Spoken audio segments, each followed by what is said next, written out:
అప్పుల బాధలు వెంటాడుతున్నాయా? అయితే 6 JVR వారి జాతిరత్నాలు ధరించండి. నమస్తే, వెల్కమ్ బ్యాక్ టు మనం టీవీ. నేను మీ రమ్య.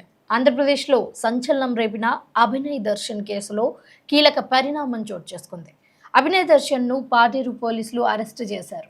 మే 18న అల్లూరి సీతారామరాజు జిల్లాలో తనపై జరిగిన దాడి ఘటనపై ఇది ఏమాత్రం నిజం కాదని, అది ముందుగానే ప్లాన్ చేసిన నాటకము అనేది పోలీసులు వెల్లడించారు.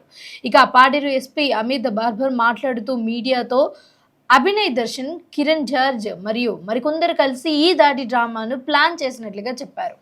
ఇక పోలీసులు చెప్పిన సమాచారం ప్రకారం మనం చూసుకున్నట్లయితే రాజకీయంగా గుర్తింపు పొందడం కోసం, సోషల్ మీడియాలో పాపులారిటీ పెంచుకోవడం కోసం, ప్రజలలో సానుభూతి పెంచుకోవడం కోసం ఈ ఘటనను సృష్టించారు అన్నట్లుగా ఆరోపిస్తున్నారు.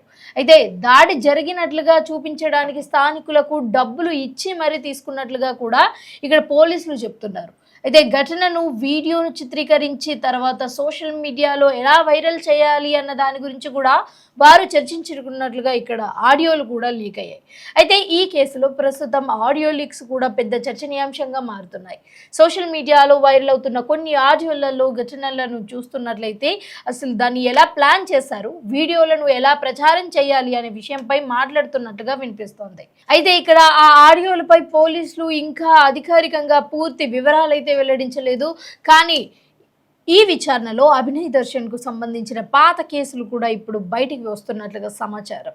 ఎందుకంటే మహిళలపై మోసం, కట్న వేధింపులు, బహు వివాహాలు, బెదిరింపుల కేసులు నమోదైనాయి అన్నట్లుగా తెలుస్తోంది. కడపకు చెందిన అభినయ్ దర్శన్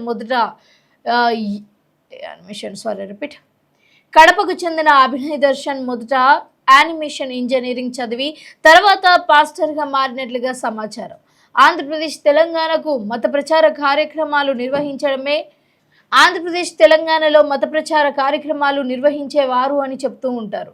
అయితే ఇక మరోవైపు చూసుకున్నట్లయితే ఆంధ్రప్రదేశ్ క్రిస్టియన్ లీడర్స్ ఫోరం కూడా ఈ ఘటనను ఖండించింది. ఫోరం చైర్మన్ ఓలివర్ రాయ్ మాట్లాడుతూ ఇలాంటి ఘటనలు క్రైస్తవ సమాజానికి చెడ్డ పేరు తీసుకొస్తున్నాయి అని అయితే అంటున్నారు.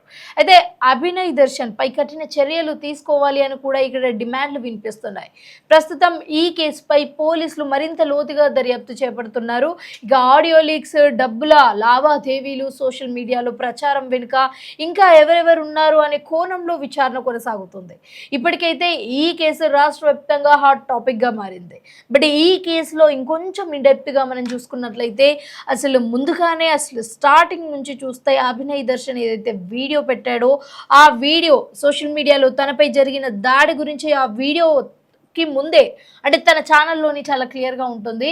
తను నా మీద ఎవరు హత్య చేస్తాను అంటూ బెదిరిస్తున్నట్లుగా, బెదిరింపు కాల్స్ వస్తున్నాయి అన్నట్లుగా అయితే తను సోషల్ మీడియా వేదికగా చెప్పారు. అలాగే ఒక ఫోన్ నెంబర్ కూడా ఇచ్చి ఈ ఫోన్ నెంబర్ నుంచే వస్తున్నాయి అని కూడా చెప్పారు.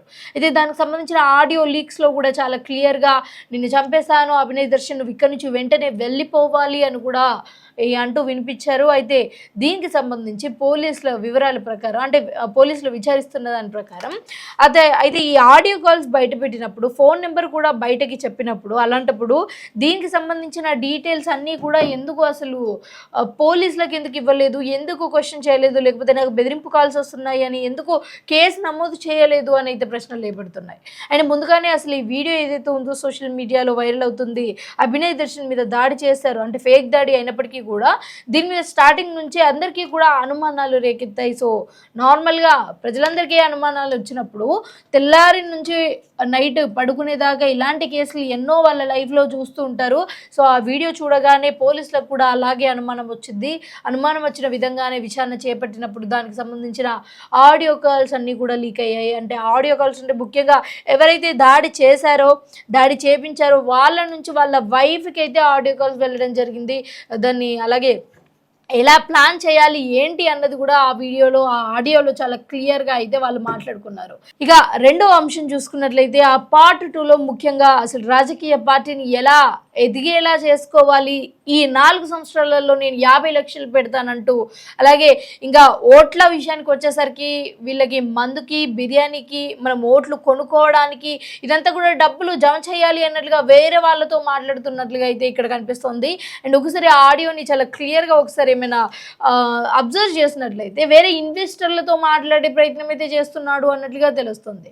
అండ్ ముఖ్యంగా ఈ ఆరోపణలతో పాటు తను ఇప్పటికే 2 పెళ్ళిళ్ళు చేసుకొని ఇప్పుడు 3వ వైఫ్తో ఉన్నట్లుగా అయితే తెలుస్తుంది. అయితే గతంలో ఆల్రెడీ 2 పెళ్లి చేసుకొని ఇప్పుడు అంటే 3వ వ్యక్తిని కూడా పెళ్లి చేసుకోవడం జరిగింది. అండ్ తను పాస్టర్ అని కూడా చెప్పుకుంటూ ఉన్నాడు. దీనికి సంబంధించి ఈ మత ప్రచారాలు, అలాగే ఈ విధ్వంసాలు ఇవన్నీ కూడా చూస్తున్నట్లయితే ఈ క్రిస్టియన్స్ కూడా ఎవరైతే ఉన్నారో వాళ్ళకి అపోజిట్గా మారి ఇలాంటి వాళ్ళ వల్లనే క్రిస్టియానిటీ మీద దెబ్బ పడే అవకాశం ఉంది. అలాగే చెడుగా మాట్లాడుకునే అవకాశాలు కూడా ఇలాంటి మూర్ఖులే ఇస్తున్నారు అని కూడా ఆవేదన వ్యక్తం చేస్తున్న పరిస్థితి అయితే ఇక్కడ కనిపిస్తుంది. అండ్ ముఖ్యంగా వాళ్ళ ఫస్ట్ వైఫ్ ఎవరైతే ఉన్నారో తను కూడా అభినయ్ దర్శన్ మీద అనేక రకాలుగా ఆరోపణలు చేస్తున్నారు.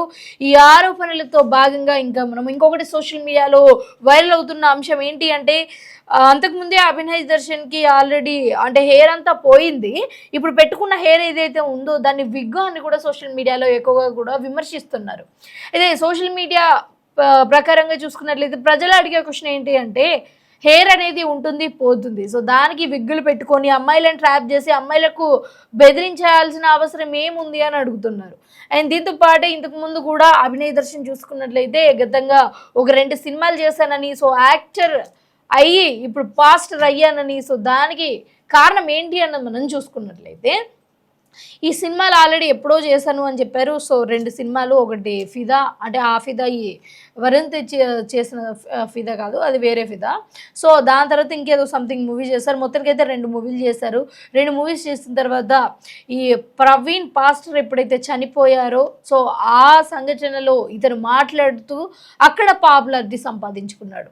సో ఆ పాపులారిటీతోనే ఈరోజు భరోసా అనే ఒక రాజకీయ పార్టీ కూడా పెట్టడం జరిగింది. ఇప్పుడు ఆ రాజకీయ పార్టీని ఎదుగుదల దిశకి తీసుకొని వెళ్ళే ఈ దిశగానే ఆంధ్రప్రదేశ్లో పాదయాత్ర కూడా చేపడుతున్నారు. ఇక ఈ సంఘటనల్లోనే ఈ ఉదాంతం కూడా జరిగింది, ఈ డ్రామా కూడా జరిగింది అని అయితే సోషల్ మీడియా వేదికగా అందరూ చెప్పుకుంటున్నారు. అసలు ఈ అంశం మీద అసలు మీకేమనిపిస్తుంది? కావాలనే సోషల్ మీడియా పాపులారిటీ కోసమో లేకపోతే రాజకీయంగా లాభం కోసమో ఇంతటి దారుణానికి దిగజారుతారా అన్న ప్రశ్న మీలో ఉందా? ఉంటే కింద కామెంట్ సెక్షన్లో కామెంట్ చేయండి.